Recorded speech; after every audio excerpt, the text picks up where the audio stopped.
Okay, hey, it's Tom with Kindle Mojo, and today I have Penny Fletcher, whose profile number is 3261 on Kindle Mojo. Penny, welcome. How you doing today? I'm doing fine this morning, Tom. How are you doing? I'm good. I'm good. Where are you coming? Where are you coming at us from?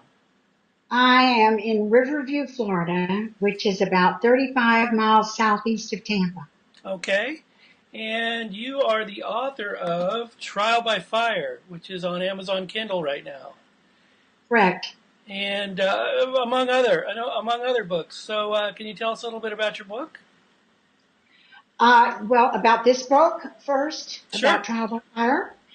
This is the first serious work that I have really wanted to promote. I have written 6 books and I've been published by both traditional and PODs and online publishers. But this book I had a very special feeling about, and I can tell you that in a minute. But I wanted to be sure that this book got out because it was such an important subject. I call it the Da Vinci Code with sex, but I called it romantic suspense, but the distributors changed it to suspense thriller, and they did compare me to Sidney Sheldon, and I was extremely happy with that. It's the type of fast-moving suspense book, but yet it has a romantic triangle in the center. Okay, well, give us a little bit. Give us the breakdown, if the pitch for the book. The pitch is that there's a reporter, and of course I've been a reporter for 35 years. Now there's a reporter named Ronnie Monroe, and in the middle of the biggest government cover-up she has ever divulged, and this includes it takes place in the Jet Propulsion Laboratory in California, NASA lab, and it concerns the space program. And the notes that I've personally taken over the past 30 years of the space program, and things that maybe appeared once in the news and then were cut out. So the preface says that the background is true and the characters and story are not true. They're fiction. Okay. So she's uncovering something that happened during the space program, and in the meanwhile, she falls in love with the 2 men that are the closest to the story: a NASA scientist and an Arab who comes in from a land that we're not at war with. He's an emir, and he's an expert on something called the Sumerian texts, which I don't. Have you heard of the Sumerian texts? No, actually, I haven't. All right, they predate the Dead Sea Scrolls, and they predate the Bible by 6,000 years. And my pitch for this book on my cards, my order cards, are: if the Sumerian texts are true, it would change every major belief in the world. And Yeah, I these read that in Sumerian your bio. I texts, read that in the book, the biography of. I mean, the log line for the book. All right. yeah. So, would you consider it more of like say a conspiracy kind of thriller? Yes. It's called political espionage. The Ingram, Baker and Taylor and Ingram distributors both listed it under political espionage and suspense thriller, both. And I was amazed because I had it under romantic suspense, because there are graphic sex scenes in there that are as I said, I wrote for Secret Cravings under another name. So, uh, but that was germane to the story because it was about a widow coming out from her many years of distress after her husband had died. And my husband died in 2003, so I'm not the character, but I felt all the emotions of the character. And coming out of it, she had to have a reason. Her mind would never have told her that it was time to date another man, but yet she allowed her body to take over, and I found out that there was still life out there. That sounds intriguing, actually. All right. So, let's talk a little bit about your process. Well, you obviously you got the idea for this book you'd written before. Uh, uh, take us back to the beginning. How did this idea evolve into a novel? I still work in a newsroom.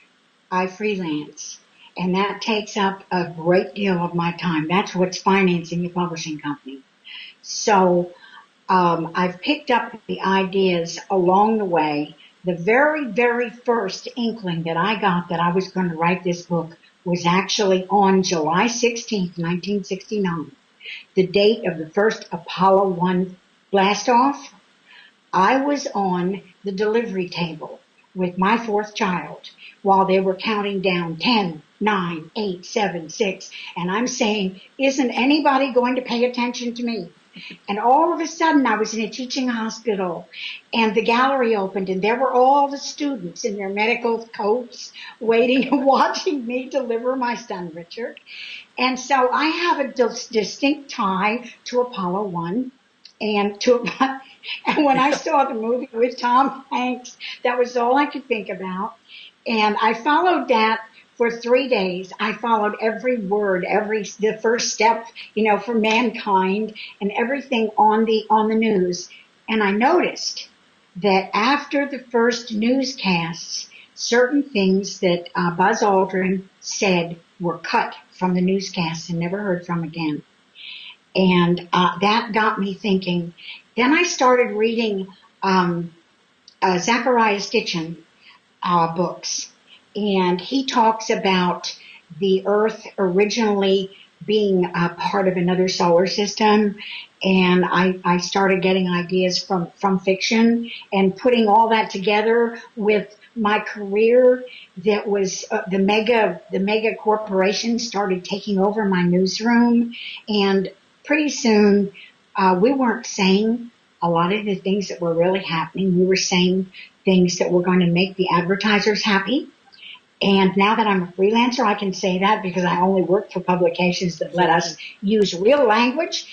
And I will refer to politically incorrect speech throughout the book. And my character is very much for free speech and politically incorrect speech. Well, okay. And that's what the idea. Let's talk about that a little bit, the controversy of political correctness in fiction. I tend, personally, as a writer, I tend to think that kind of dumbs it down. What are your feelings on that? That dumbs it down to the point where if you read Trial by Fire, you will see that I am 100% against any politically correct speech. If people want to say something, they need to be able to. It says so in the Bill of Rights and the Declaration of Independence and our Constitution. And I have Amendment 1 on my desk. We are allowed to have free speech. And a lot of the things that I say, I have actually had cut out of news stories. Things like wrong man shot in the back. Things that were taken out of my own news stories, and this character in this book has this problem throughout the book. That part of the book is true. Okay, now you talk about starting your own company. It's a small press, right? Yeah, it's a real small operation. Okay. I DBA'd it, and I have some of the best editors and layout people in the world because, as you know, the newspaper industry is in the tank. And so a lot of my friends have been laid off and are working for me because they believe in what is going to happen with us. I have both a traditional and a paid line, and I also help people that are going, I have a line where I'm helping people that are going to self-publish as long as they promise and in writing on contract that they will not take the book elsewhere. We can do covers, we can do editing, we can work with publicity. I have publicity chains going, and it's at SOARINGEAGLE.com. You can read all about it. So how did let's talk a little bit about marketing. Obviously, that's a big part of your business. What are some of the things you do to get your book out to your readers, to get it to get the profile raised on it? Well, I have 3 authors besides myself right now that I've put out since December. I have their promos with me, just in case. But what the main thing was to get in with an outfit that would put us in the Baker and Taylor and Ingram distributor catalogs. And I was told, I mean, we tried and we kept getting my book back. I experimented with my own book. And it was dangerous because once it went out on Kindle with the wrong cover, and I mean the bleed was wrong, it was bad, and I had to pull it back and hire another paginator. And but if it had been another author, I'd be in court now. So I experimented with trial by fire, and the process was that I had to get it a certain way for Ingram and Baker and Taylor to pick it up. I had to use a certain printer. And the reason for that is for needing them is that will get it into 40,000, the catalog will go into 40,000 bookstores. So if we publish the book, we are now in the Baker and Taylor and Ingram catalogs. Plus we have a Facebook page and a social media coordinator. I have personally developed a list of 40 newspaper reviewers, and I have not yet used it for trial by fire. I haven't had time. I've been looking them up and calling the newspaper. Is so and so still in charge of your books? Oh, you don't review books anymore. Well, does your arts and entertainment person do them? And then compiling the list, and I have 40 of them now, with actual names and emails. And so, do you take queries from authors? I actually don't. We do everything differently. I don't want a query, and I don't want an agent. I want somebody to present me with an email with a sample chapter and a synopsis. Give me something to look at. That's one of the 12 things that I've listed on SOARINGEAGLE.com that we do differently than every other publisher. I call myself a hybrid. So if a new author wants to come to you, they can go to the website and check it out and see the guidelines for submitting? That's what I'm getting? Correct. It's all on there. Right now I do have fee for service. I have I studied 20 fee-for-service publishers, and I came in under every one of them on every one of their services deliberately. I've undersold everyone out there. And then I have beta readers, which comprise they come from 3 different book groups, and they decide and pick. We don't pick. The beta readers pick 1 book a month that we put through absolutely free. And because I have personally paid for 3 books at this point besides my own, we qualified for the Writer's Digest, which will be in the next. That's another publicity avenue because that's the Bible of the industry. We qualified for the Writer's Digest online as of this fall and 2016 as of print. So we did that as well. Okay, so listen, you mentioned beta readers. I'm a huge advocate of beta readers. I send my novels through probably at least 10 beta readers before I even think about going to press. How valuable are beta readers for what you do? Oh, they are invaluable. Now they're picking the one, I call it author award. Because of the fact that I'm new, I can't pay for everybody for everything yet, like a traditional Random House or whatever. So my beta readers come through and say, these 2 or these 3 books are really, really good. These are really new voices. And that's how we got the first 2 that are coming out after mine, Recall and Feeding Gators, both of which are the beginning of a series. Okay. So all right, so you mentioned your authors that you wanted to pimp here or to put out.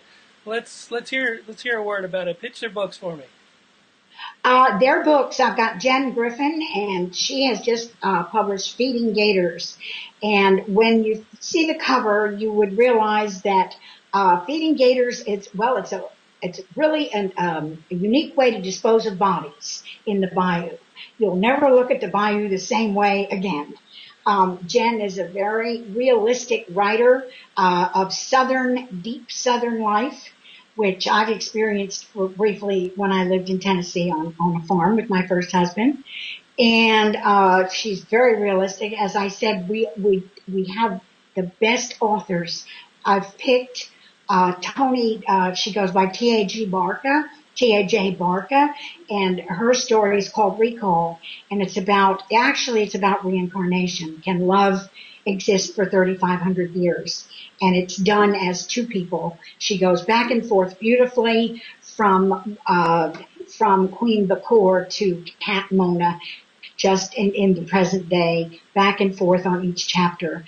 And you realize gradually as the book progresses that this is the same soul. So my pitch is, we want edgy books. We want books that nobody else will touch. We want books that are going to really go back and tell somebody something about what was going on at this turn of this century. Excellent.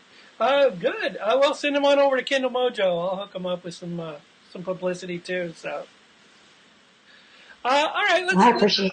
Let's talk about your other books. You said you had 6 books out. Give me a run through of your titles and what they're about. All right. 1991, first book, If I Should Die Before I Wake. Unfortunately, Jerry Falwell came out with the same title a year later. However, mine was used for women's studies. It's still on Amazon as a used book. It was picked up by Rainbow House, which was a division of Breville at one time. It was a Christian company. It's a true book, If I Should Die Before I Wake, about my 12 years of being beaten by a husband who came home from Vietnam crazy and hurt me and my children. And I was a good Catholic and I stayed. And it was how we finally got away, what we lived through. But as I said, it was a Christian company and I Christianized it. I'm sorry I did that. I will never do it again. If there's a rape, the rape will be described in detail. I took all that out of that book. That was 1991. Okay, so your second book? Where the Wild Rose Grows, and it's still available on Amazon under my name. That is about a girl that's written as a 12-year-old. And this girl has been stolen from an Indian reservation and when her parents were killed. And she grows up in a family she didn't intend to be with. The man that stole her had a girlfriend, left her there, and she grew up. Her real name as an Indian was Wild Rose. And that's why I said Where the Wild Rose Grows is the title. But in the book, her name is Priscilla, and she has what we would have at one time referred to as ESP experiences, where she sees things that are beyond the realms. And that book is full of Indian spirituality. My birth mother was an Indian shaman. Okay, so your third book? My third book was something that I carried with me when I spoke, when I was working for Media General. I was a bureau chief over at the Tampa Tribune's Sunbelt Newspapers division. It is called an Editor's Guide to Perfect Press Releases. I would take the press releases that came in and were thrown in garbage and put down on the other side of the page what the press release looked like when we were finished. I have chapters explaining that is mainly for business people who would like to get their press releases in, but they're often turned away because of the fact that they read more like an ad and it should be paid for. So for several years, the local Chamber of Commerce gave that away to each new member, but now it's still on Amazon, but it was done before digital photography, so the photography section is no longer any good on how to take the photos. Okay. But the rest of it's still good advice. Okay, all right. And your book after that? Well, the book after that was called Soft News. And there's actually a picture of a face at the microphone with tape over the mouth. And that was a story about, actually it was interracial marriage. The husband worked for a daily newspaper who was totally controlled and everything he said, and the wife worked for a small community publication that allowed her to write whatever she saw as she saw it. And it definitely showed the difference between the two. This was set back in time. This book was set back in the civil rights. Okay, all right. So,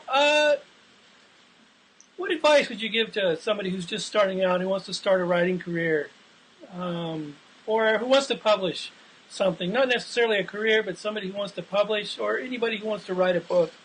What's the biggest piece of advice you think you could give to them? Just to always make time to do it.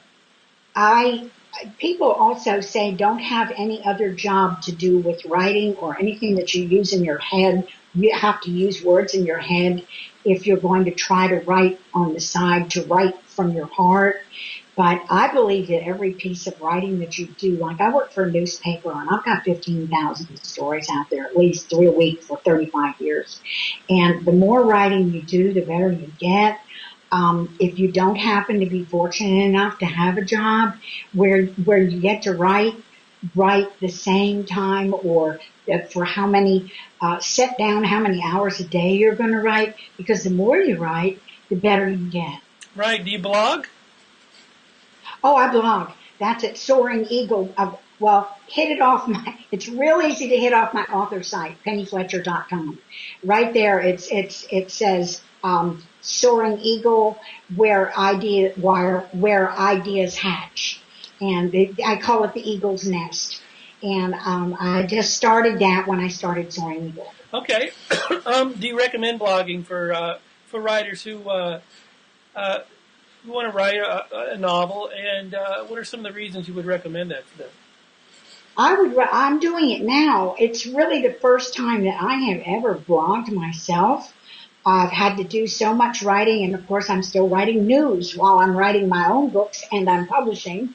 But I'm trying to blog at least twice a week, about writing and about ideas and about things that are in the news and about how to get started. I know of several writers that used to have agents like mine that have quit with their agents and have actually gotten enough attention with self-published books and blogging to be making some money. Well, yeah, that's always nice. I find that, when people ask me about blogging, I tell them it usually just gets them in the habit of writing every day, or, a couple times a week. But you really have to schedule it like a job if you're going to do it seriously, I think. Would you agree with that? Oh, definitely. I definitely do. And right now, that's the part that's hurting me. I have another book that's almost finished, but I'm not going to be able to touch it for probably 3 months because I'm working on trying to get the publishing end of this together. And so I'm picking some of the best editing clients that I have and trying to get them through and get them into print. But for my own writing, of course, I'm writing every day because I'm still writing news and I'm editing their work and working with them on content and plot strands and things like that. But yeah, you have to write every day. I think you do. Or another good thing now, it used to be the tape recorder, and now it's the other little device that they carry around and talk into. I think that talking out loud, saying your scenes out loud. When I give a class or a seminar, I'll say something like, talk your dialogue out. Oh, absolutely. Talk it out and hear the spoken word, even the description. Now, when I wrote my last series, I wrote for Secret Cravings Publishing, and I wrote that under the name Indigo Fantasia, which I picked that name deliberately. I've seen that name, actually. I might have even read a couple of your books. Well, I think I have, actually. And there's a series there. It's the Friendly Sex series. It's Friendly Sex, right. just and and From Friendship to Fire. And actually, it's a 4-flamer, 5-flame being, like way over the top. I don't use dirty words. I use explicit. I use slow-mo. I use, every breath, every movement. But that series was very important to me because I wanted to know how to shift from a satisfaction of finishing a book into making the reader want to read another book. And I had read Shades of Grey, and I thought, now, she knew how to do that. And so I learned how to do that, and that's why I stayed in that genre, I guess, because that's where I learned to do that. Yeah, I think the reason why I was poking around in that genre is because for my own writing, I was trying to write some fresh lovemaking scenes, and I don't do a whole lot of that, but when I do it, I need to try and do it well, and it helps to read other people's work when you do that. So, well, I have 3 chapters in Trial by Fire that are very explicit, okay. but they're tasteful, and I have been told that they call it the 4-flamer in that industry. 1 flame being sweet romance and 5 flames being too over the top. Okay. So I write right on the line, but everything I write is real. Sure. If somebody's dying, you don't have to have experience like the death of a child to be able to talk about the death of a child. You think about the death of someone else. If you're making up something in a sex scene, let's say, you don't have to have actually done that. Think, wow, what would that have felt like? And come up with what if. I'm always saying what if. What if's a great phrase. I love that. That's probably my mantra. What if? So yeah, I think every writer should say that over and over. What if? What if? Yep. What if it turns the other way? Okay. So what's next for Penny Fletcher? I'm spending this year trying to get get new authors through Soaring Eagle Books, and trying to find different avenues of publicizing